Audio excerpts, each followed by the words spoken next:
What's up guys, Vincent here. Today we're gonna see a sequence which is a bit spicy.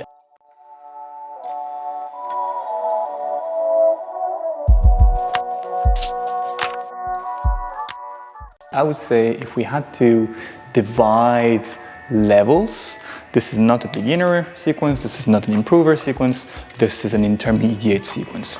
Before you start, you want to make sure that you are properly warmed up, and you want to make sure that you have mastered the whip, the backslide, and the transition from the around the clock or the catch the ball into the Wizit. We need all these elements well understood and well ingrained before we jump into that sequence. I'm gonna go over them quickly, but if you find yourself stuck, feel free to go back to the tutorials that correspond to that. So I'm hoping that the sequence from the around the clock into the Wizit is still fresh in your memory. Ideally, you are performing this sequence straight after the other.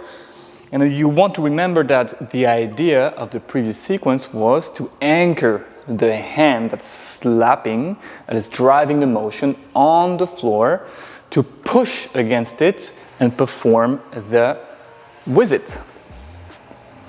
So we were in a 1990, the easy variation had us go on our belly, slap with the right hand, anchor the right hand, right elbow to the ceiling, and push back up. If I bring my knees to the left, right hand, slap, and up. That was the easier variation. And from there, we saw that we wanted to use the more tumbling version of the around the clock, which is a catch the dog, which also starts from a 1990, but goes all the way up here. And we had to bring our attention on how softly hip and shoulder could meet the floor. Now, from there, the transition was the arm that slaps hooks itself around the neck and finds the floor. And in Floorwork, there is something very beautiful, and it's almost a rule per se, when we passively bring one limb from one place to the other. So that's something we may explore in a further tutorial or further series of tutorials, but basically, actively lifting my limb is quite different from picking it up with another limb and bringing it back down, which is what we see a lot in b-boy and breakdancing, where they pick this leg and try to make it weightless. This kind of stuff here, where I kind of trap one leg around the other.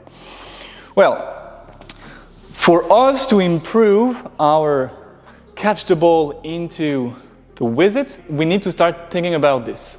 As I slap, I'm actually gonna try to forget the next move so that my hand doesn't telegraph what's coming, and keep going for the movement until I roll in such a way that my hand finds the floor. And once my hand has found the floor, I should think about the next move instead of anticipating too much. So it's the difference between this, where I'm too eager to place it down and I kind of kill the movement before its natural end, and this, where I'm gonna let myself roll and my hand lands where it lands. Start to contemplate moments that went to waste. Why you do that? You drop me like who that? Now practice that and try to be quick. The moment you feel the floor with your hand, we are transitioning into a Wizit. So 1, 2.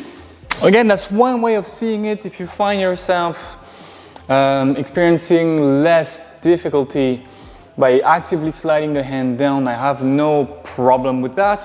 What you want to avoid, however, in any case, is this thing here where we slap and then we find the floor way too early. So even if you slide your hands, make sure that you keep traveling, sliding that hand on the floor until it's time, until you find yourself in lying on your back in the initial position from where we can perform a Wizit. So here, I slide, but I kind of wait until I can see my hand with my head, with my eyes. Yeah, here, slide, and up. Play that Yeah. game. Shawty, don't play that game. I won't keep you safe. Time that I relocate. I don't play that game. Shawty, don't play that game. I know my place. Shawty, I know my